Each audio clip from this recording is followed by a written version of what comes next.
Hello बच्चों, राम राम, जोहार। बच्चों, एक शानदार सा सवाल है। आइए इस सवाल को करते हैं। तो सबसे पहले सवाल को पढ़ते हैं।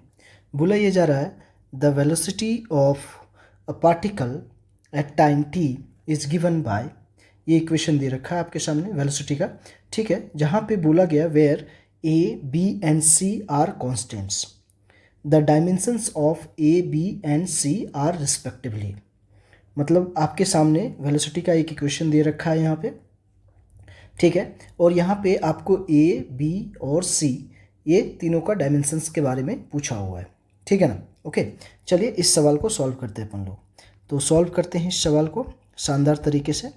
सबसे पहली बात, जो इक्वेशन दिया हुआ है उसको लिखते हैं v equal to A T plus B by T plus C, ये दे रखा है, राइट ना। इक्वेशन आपके सामने ये दे रखा है, ठीक है ना। अब यहाँ पे लगाएंगे हम लोग प्रिंसिपल ऑफ होमोजेनिटी। तो प्रिंसिपल ऑफ होमोजेनिटी लगाएंगे तो क्या हो जाएगा हमारे पास।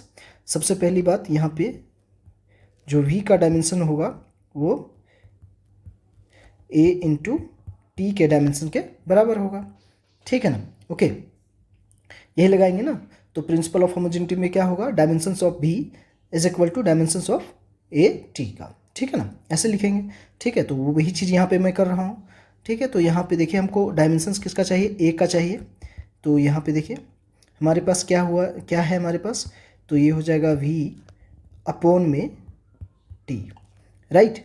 चलिए अब इसका डायमेंशनल फार्मूला की बात कर देते हैं हम लोग यहाँ पे, राइट ना, ठीक है। तो डायमेंशनल फार्मूला की यहाँ पे बात करते हैं हम लोग। 1 सेकेंड बच्चों।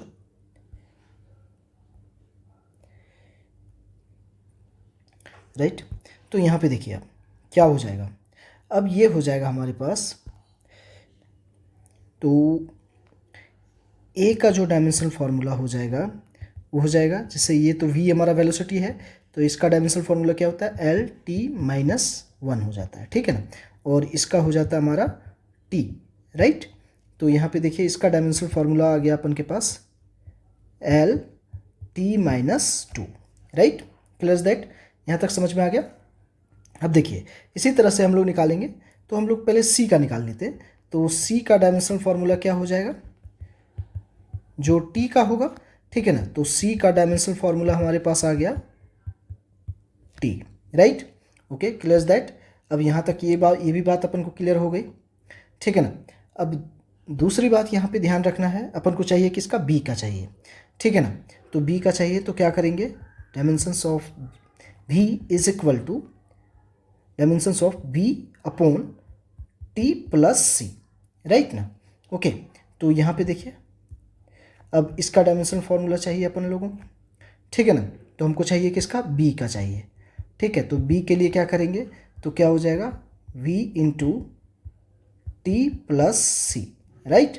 Okay, clear that. अब देखिए यहाँ पे हमारे पास b का डायमेंशनल फार्मूला हो गया एल टी माइनस 1 हो गया वेलोसिटी का यहाँ पे, ठीक है ना। और यहाँ पे देखिए t प्लस सी का डायमेंशनल फार्मूला क्या हो जाएगा, t हो जाएगा। क्यों, तो यहाँ पे देखिए है ना, c जो ऐड हो रहा है t में ऐड हो रहा है, मतलब सेम डायमेंशंस होंगे तभी ऐड होंगे, ठीक है ना। तो यहाँ पे जो t प्लस सी का डायमेंशनल फार्मूला होगा वो क्या हो जाएगा, t हो जाएगा, राइट। तो यहाँ पे अब आ गया अपन के पास, देखिए b का डायमेंशनल फार्मूला आ गया l, और यहाँ पे केवल और केवल क्या आ गया, l आ गया, राइट, ठीक है ना। ओके ना, क्लियर यहाँ तक हुई बात, कोई दिक्कत कोई परेशानी वाली बात नहीं है यहाँ तक, ठीक है ना। तो देखिए अब हमारे पास जो फाइनली आंसर आ जाएगा, आंसर की बात करता हूँ। तो आंसर में यहाँ पे लिखता हूँ, तो क्या हो गया, ए का डायमेंशनल फार्मूला यहाँ पे मैं लिख दे रहा हूँ, क्या आया अपन के पास, देखो एल टी माइनस 2। और फिर यदि देखूँ तो बी का डायमेंशनल फार्मूला जो अपन के पास आया वो क्या आया, एल आया, ठीक है ना। और सी का डायमेंशनल फार्मूला अपन के पास आया टी, ठीक है ना। तो देख लीजिए अब कौन सा ऑप्शन आपके सामने सही दिख रहा है।